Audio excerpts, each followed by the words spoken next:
নমস্কার। যুক্তি তর্ক সঙ্গে অর্কয় আপনাদের স্বাগত। আপনাদের সঙ্গে আমি অর্কপ্রভ সরকার। মুখ্যমন্ত্রী গঙ্গাসাগর মেলার প্রস্তুতি দেখতে গিয়েছিলেন। সেখানে ভারত সেবাশ্রম সংঘ এবং কপিল মুনির আশ্রমে যান। সেখানকার সাধু সন্ন্যাসীদের সঙ্গে কথা বলেন। ওই সময় একজন সাংবাদিক তাকে রাম মন্দির নিয়ে প্রশ্ন করেন। দৃশ্যতেই মুখ্যমন্ত্রী কিছুটা তাচ্ছিল্যের সুরে বলেন, আমার কি আর কোনো কাজ নেই? অনেক কিছু করার আছে। অবশ্যই তার তো অনেক কিছু করার আছে। তিনি তো রাজ্যের 10.5 কোটি মানুষের অভিভাবিকা। আসলে মুখ্যমন্ত্রী কপিল মুনির আশ্রম বা ভারত সেবাশ্রম সংঘের প্রাঙ্গণে দাঁড়িয়ে রাম মন্দির নিয়ে কিছু বলতে চাননি, কারণ ওখানকার সন্ন্যাসীরা কিন্তু অযোধ্যার রাম মন্দির উদ্বোধনে খুশি এবং অনেকেই হয়তো যাবেন সেই মাহেন্দ্রক্ষণে যোগ দিতে। মুখ্যমন্ত্রী বেছে নিলেন রাম মন্দির নিয়ে তার অবস্থান স্পষ্ট করতে মঙ্গলবার জয়নগরের প্রশাসনিক সভা বলবো নাকি সরকারি সুবিধা প্রদানের কর্মসূচি, রাজনীতির কথা তিনি রাখলেন এবং সেখানকার অডিয়েন্স ছিল মিশ্র। এবং মুখ্যমন্ত্রী জানেন কখন কোন কথাটা বলতে হয় এবং কোন কথাটার অভিঘাত কেমন পড়বে সেটা তিনি বিলক্ষণ জানেন। আমার আপনার থেকে অনেক বেশি জানেন, কারণ রাজনীতিতে পেরে ওঠা তার পক্ষে খুব মুশকিল। এখনো পাবলিকের পালস তিনি বোঝেন। কি বললেন মুখ্যমন্ত্রী? কোর্টের আদেশে রাম মন্দির করছো, গিমিক তোমরা করো না। আমি তো সব ধর্মকে নিয়ে চলতে ভালোবাসি, ধর্ম যার যার, উৎসব সবার। তারপরে ঈশ্বর আল্লাহর নামে শপথ নিয়ে বললেন এখানে সাম্প্রদায়িক সম্প্রীতি রক্ষা করবার জন্য তিনি যা করার করবেন। একটা জিনিস স্পষ্ট করলেন না যে তিনি রাম মন্দির উদ্বোধনের দিন যাবেন কিনা। নিশ্চয়ই তিনি আমন্ত্রণ পেয়েছেন। কংগ্রেস যেমন জানিয়ে দিয়েছে তারা যাবে, সোনিয়াজি শরীর ভালো থাকলে যাবেন, নইলে খার্গেজি যাবেন, অধীরবাবু যাবেন। তৃণমূল কিন্তু এখনো বিষয়টাকে খোলসা করেনি। মমতা যাবেন, অভিষেক যাবেন, নাকি তারা দুজনে কেউ যাবেন না, সুদীপ বন্দ্যোপাধ্যায়ের নেতৃত্বে কয়েকজন যাবেন, এখনো পর্যন্ত বিষয়টা পরিষ্কার নয়। আসলে মমতা বন্দ্যোপাধ্যায় জল মাপছেন। দেখুন, রাম মন্দির গিমিক কোথায়? রাম মন্দির তো বাস্তবে তৈরি হয়ে গেছে, উদ্বোধন হবে। মর্যাদা পুরুষোত্তম শ্রী রামচন্দ্র ভারতবর্ষের কোটি কোটি মানুষের বিশ্বাস, আস্থা, আবেগের বিষয়। হ্যাঁ, রাম মন্দিরকে নিয়ে দেশ জুড়ে একটা আবেগের বিস্ফোরণ হবে অবশ্যই। বাবরি মসজিদের পক্ষ থেকে যিনি মামলা লড়েছিলেন, তিনি মারা গেছেন, তার ছেলে লড়ছিলেন। তিনি কিন্তু মোদিজিকে অযোধ্যায় স্বাগত জানিয়েছেন এবং রাম মন্দিরের উদ্বোধনের দিন তিনি যাবেন। আসলে রাম মন্দির নিয়ে মুখ্যমন্ত্রী অবস্থান স্পষ্ট করতে ভয় পাচ্ছেন এই জন্যই, তার ধারণা তিনি অ্যাফার্মেটিভ টোনে কিছু বললে তার মূল যে ভিত্তি, ইলেকটোরাল বেস, মুসলমান ভাই বোনেরা ক্ষুব্ধ হবেন। এই ধারণাটা যে একেবারে অমূলক তা নয়। মুসলমান ভাই বোনদের একটা অংশ বাস্তবকে বোঝেন, তাদের সংখ্যা এখনো কম। মুসলিম মহিলাদের একটা অংশ প্রিকনসিভ নোশন থেকে বাইরে বেরিয়ে এসে পরিস্থিতি বুঝে তাদের গণতান্ত্রিক অধিকার প্রয়োগ করে, কিন্তু একটা অংশ এখনো মনে করে যে বিজেপি একটা দাঙ্গাবাজ পার্টি, এ রাজ্যে এই দেশে তারা সুরক্ষিত নয় এবং তাদের এই ভাবনা চিন্তাকে ফিউল দেওয়ার জন্য লোকের অভাব নেই। আচ্ছা, এই বিজেপি তো 10 বছর শাসন করলো। আমি অতি বড় বিজেপি বিরোধীর কাছেও জানতে চাই, ভারতবর্ষে দাঙ্গা হয়েছে কি এত? বিজেপি শাসিত রাজ্য থেকে একটা মুসলমান পরিবারকে কি বার করে দেওয়া হয়েছে? বিচ্ছিন্ন 2-1টা ঘটনা ঘটেছে। কটা? মোহাম্মদ আকলাকের ঘটনা কটা? সমর্থনযোগ্য নয়, অবশ্যই নয় সমর্থনযোগ্য। একটাও ঘটনা কেন ঘটবে, সরকার দায় এড়াতে পারে না। কিন্তু বিজেপির 10 বছরের ডিসপেন্সেশনে দেশে কি দাঙ্গা হয়েছে?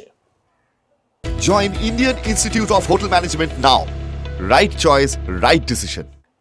একটা মুসলমান পরিবারকেও কি নিজের রাজ্য ছেড়ে অন্য জায়গায় যেতে হয়েছে? এই প্রশ্নের উত্তরটা ইকোসিস্টেম দিলে খুব খুশি হব।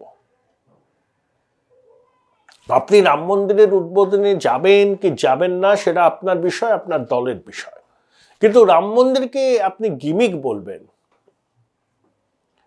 রাম মন্দিরকে নিয়ে যে আবেগের বিস্ফোরণ হচ্ছে সেটাকে অস্বীকার করবেন, মর্যাদা পুরুষোত্তম শ্রী রামচন্দ্র দেশের বহু মানুষের কাছে বিশ্বাস ও আস্থার প্রতীক, এই সহজ সত্য থেকে মুখ যদি মমতা বন্দ্যোপাধ্যায় ঘুরিয়ে রাখেন সেটা তার ব্যাপার।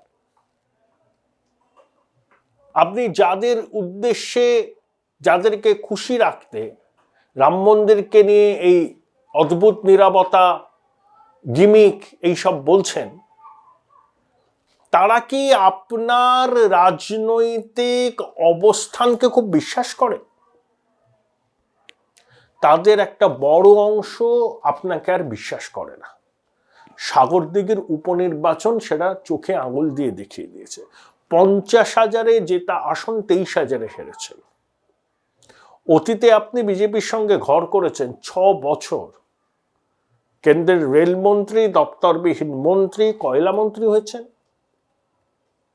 কংগ্রেসের সঙ্গে ঘর করেছেন, সেখানেও রেলমন্ত্রী, কংগ্রেসের সহায়তায়, নানা কিসিমের বামের সহায়তায় ক্ষমতায় এলেন, কংগ্রেসকে ডেসিমেট করার চেষ্টা করলেন, কারণ কংগ্রেসের ক্ষয় না হলে আপনার বৃদ্ধি হবে না। এখন আবার কংগ্রেসের পাশে আসতে চাইছেন, একটাই কারণ যে বিজেপি বিরোধিতার আদর্শগত একটা অবস্থান কংগ্রেসের আছে।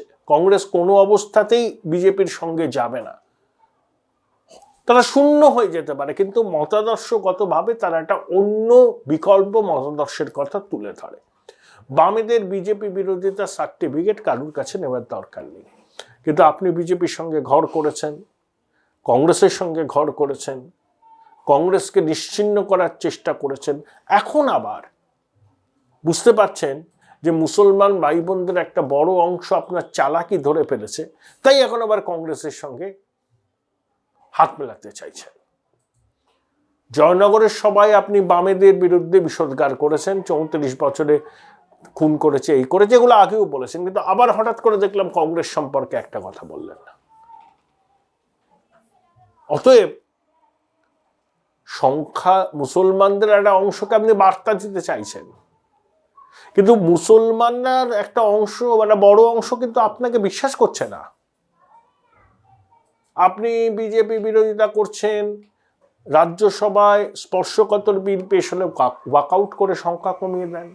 যে জগদীপ ধনকরের সঙ্গে একেবারে মানে নো হোল্ডস বার বাকযুদ্ধে জড়িয়ে পড়েছিলেন, সেই জগদীপ ধনকর আপনাকে আমন্ত্রণ জানালেন দার্জিলিংয়ের রাজভবনে, অসমের মুখ্যমন্ত্রী হিমন্ত বিশ্ব শর্মা এলেন, আপনি গেলেন, জগদীপ ধনকরকে সমর্থন করলেন।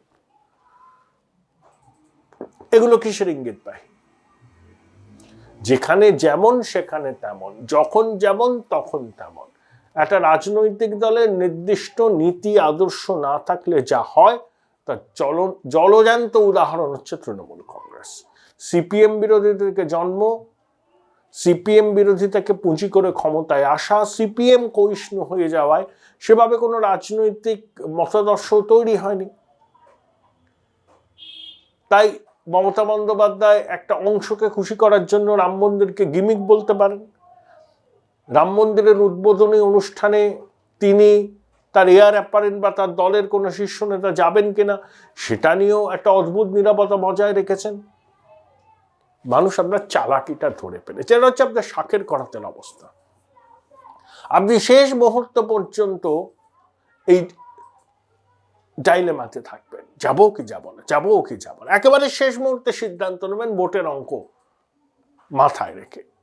যদি দেখেন যে রাম মন্দিরের উদ্বোধনী অনুষ্ঠানে না গেলে আপনার ইলেকটোরাল ক্ষতি হবে, সেটব্যাক হবে, আপনি যাবেন। আর যদি দেখেন না, মুসলমানদের একটা বড় অংশকে খুশি রাখতে আপনার যাওয়া উচিত হবে না, আপনি যাবেন না। পুরোটাই ভোট ব্যাংকের পলিটিক্স। কিন্তু মর্যাদা পুরুষোত্তম শ্রী রামচন্দ্র কোটি কোটি ভারতবাসীর আস্থা বিশ্বাসের প্রতীক, এইটা মনে রাখবেন। শতবর্ষের সাধনা রাম মন্দির স্থাপনা। রাম মন্দির এখন আর কোনো গিমিক নয়, এটা বাস্তব।